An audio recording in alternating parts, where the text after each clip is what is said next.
Hi everyone, I'm Tiffany and this is Daisy Farm Crafts, and I am really excited to show you my latest gingham blanket pattern. This time I chose to use the full herringbone stitch, not herringbone half, and I'll show you the difference. And I did go ahead and use it for the border, except I will say the last two rows are the herringbone half stitch. But the main part of the blanket, this is the herringbone stitch. I was able to find beautiful shades of teal in Peyton's Canadiana, and my friends at yarnspirations.com sent this to me so I could give my gingham pattern a try in these shades of teal, and it worked beautifully. So this is what I used, and this one was called medium teal, and this one was pale teal, and this is winter white, I believe. So it's not true white. It kind of has just a little bit of cream to it, and I liked that. So, and I really, really love this acrylic yarn to work with. I feel like this is maybe the more luxury end of what I usually use is Caron Simply Soft, and this is just a step above that. It is amazing to work with. So I'm highly recommending it. I will have the yarn amounts and everything in the blog post, but I made about a 34-inch by 34-inch baby blanket. So I'm going to just do a swatch for you so that you can know how to get this blanket started. All right, my little blocks for this gingham blanket are 5 stitches wide, the little squares. So for today's sample, put 25 chains plus 2, so for a total of 27 chains on your hook, and that will help us to work up a nice practice swatch so that you can learn this technique if you haven't ever seen it before. I'm using a US size I9/5.5 millimeter hook. So what you're going to do, well, first of all, I guess definitely I should have told you to start with the medium teal color, or pale teal.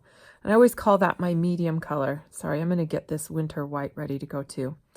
Whatever color you decide, this one that I consider the medium color, or color B, it's the shade that will be used in every single row.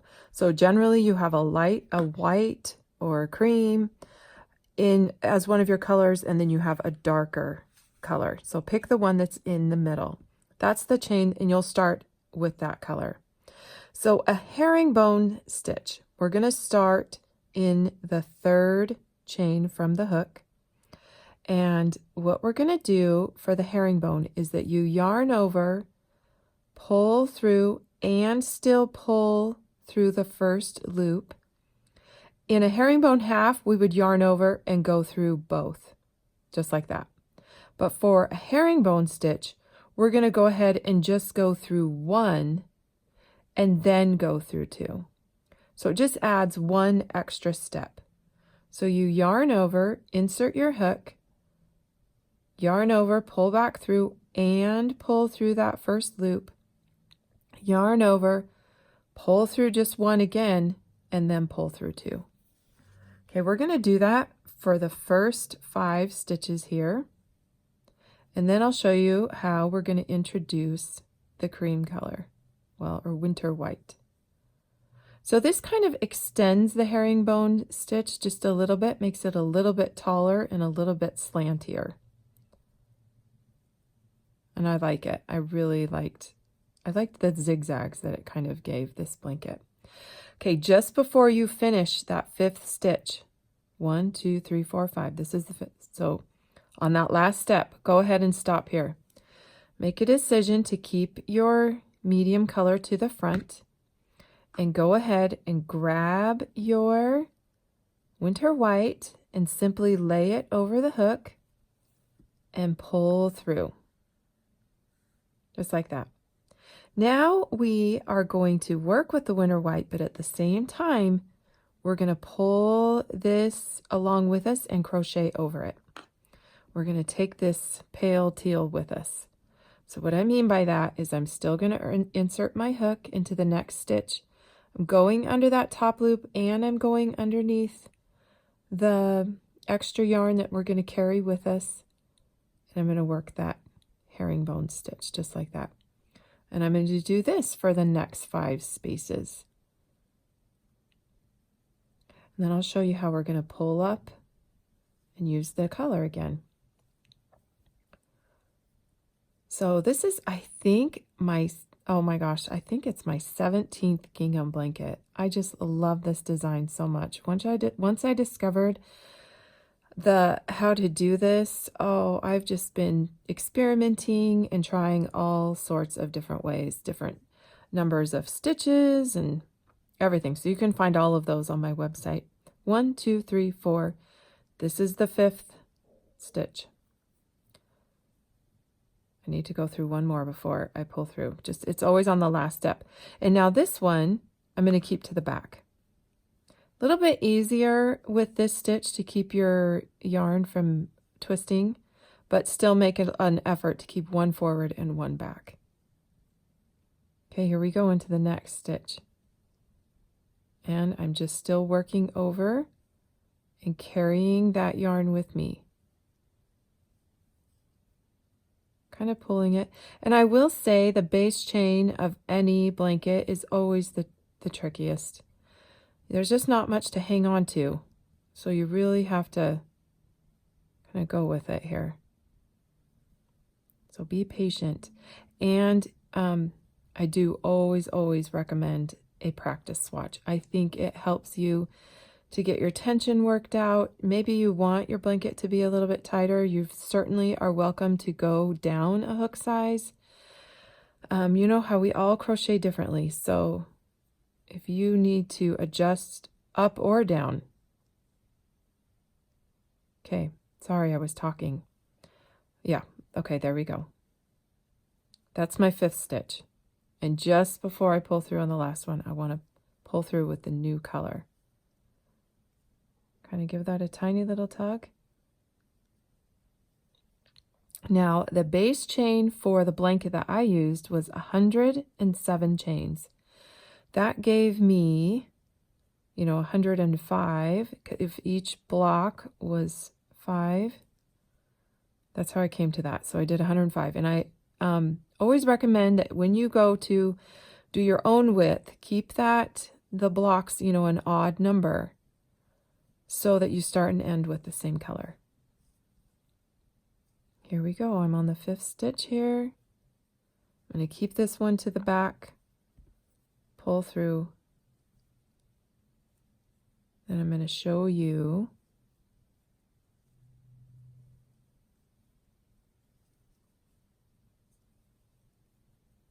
how I turn the work.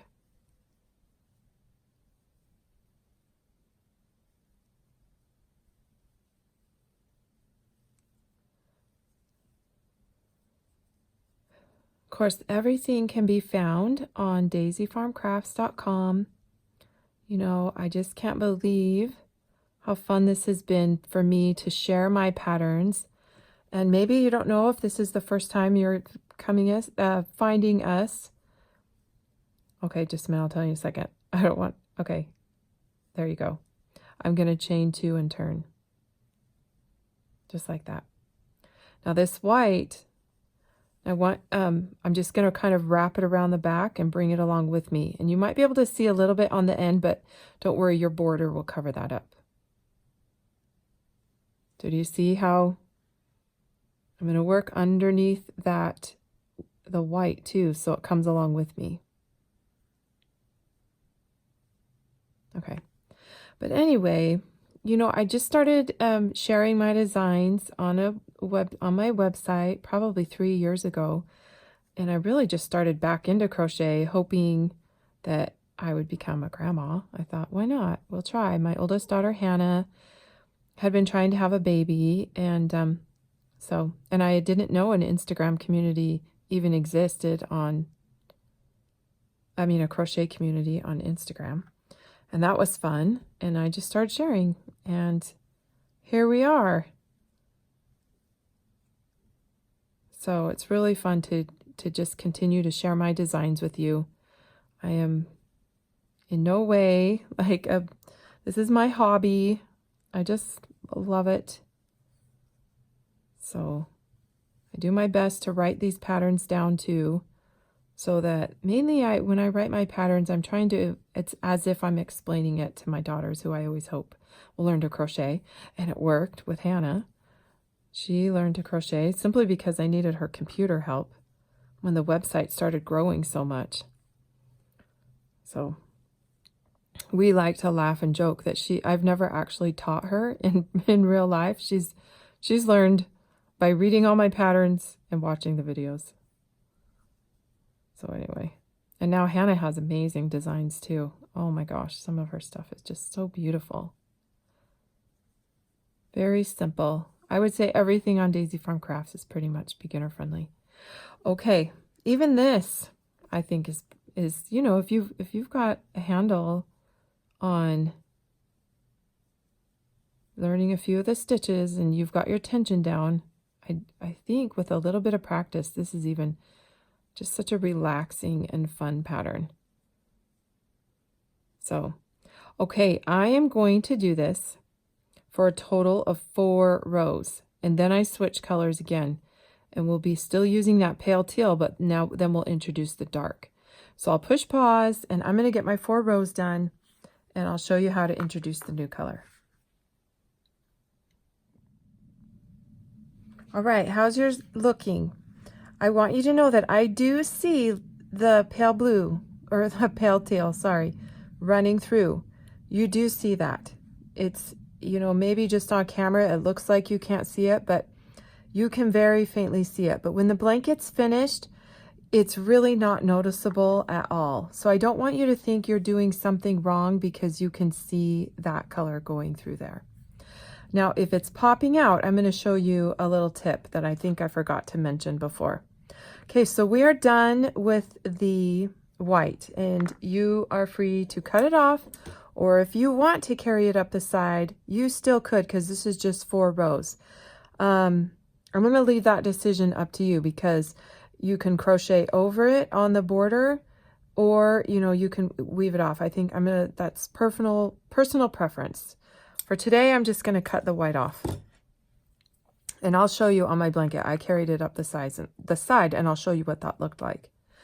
Okay, so I'm just simply laying over, you know, laying the new, I'm introducing the darker teal color. Chaining 2 and turning. And now I will still continue to bring the paler teal along with me, and I've left the white behind. Now, I don't know if I mentioned before, but those chain 2s never count as a stitch. So I just work simply underneath that first stitch, and the chain 2s kind of hang off to the side. They don't count. And again, that's personal preference. If you are an experienced crocheter and you don't like to do that, then don't. The most important thing is to just have 5. If you want your turning chain to count as a stitch, and I think an experienced crocheter will know what I mean, do that. I just find it's easier for me, counting wise, to not have it count as a stitch. Okay, so here I go. I'm just on my way. Same thing. All you really needed to know was, you know, how to introduce that new color. So, and then all I did for the border is I did 1 round of this herringbone double crochet, and then I did 2 rounds of the herringbone half double crochet, and I worked those all in the same direction. And I worked 3 of them into a corner space, you know, to round out the corners. So I hope I'm not leaving any instruction out. I do have so many other instruction videos for gingham, so if this stitch seems a little bit too complicated for you, I have done them in single crochet. I've done them in half double crochet. The only one I haven't done it with is a true double crochet, because I feel like there it stands too tall and it doesn't hide the yarn as well. It's like too much space so you can really see that yarn that's being carried. So I guess that's why I lean towards these herringbone, because you really kind of like lock this yarn down below when you go through that first loop. So I think that's why I've been choosing, I like the herringbone look. So, but personal preference. And oh, the other one though, I do love it when I do alternating double crochet and single crochet. That's the crumpled griddle or the griddle stitch. Those are some of my favorite ginghams too. So good luck with your gingham. Let me show you the blanket again. And I think you're going to be on your way. This is what I was talking about when I carried my yarn up the side. When I went back to do the border, you can tell that a little bit you can see the white on the border. So if that doesn't bother you and you hate weaving in ends, then I would say carry this white when you're done. Don't cut it off. Just gently pull it back up when you need to use it and just start crocheting over it when it needs to be introduced in that row, and you'll be fine. So I'm just trying to give you all a good glimpse at really what it, that I do see the yarn that's being carried in there, but when you get the blanket finished, it doesn't, I just think you can't see it, or it adds to the gingham look. And this is a really, really beautiful, beautiful pattern. I am in love with this blanket, totally in love. So anyway, thank you all so much for your love and kind words and your prayers for Hannah. We still are hoping that someday she'll be able to have a baby, but we'll see. In the meantime, this has just been super fun for us to just share what we're designing here. So anyway, thank you, and you have a good day.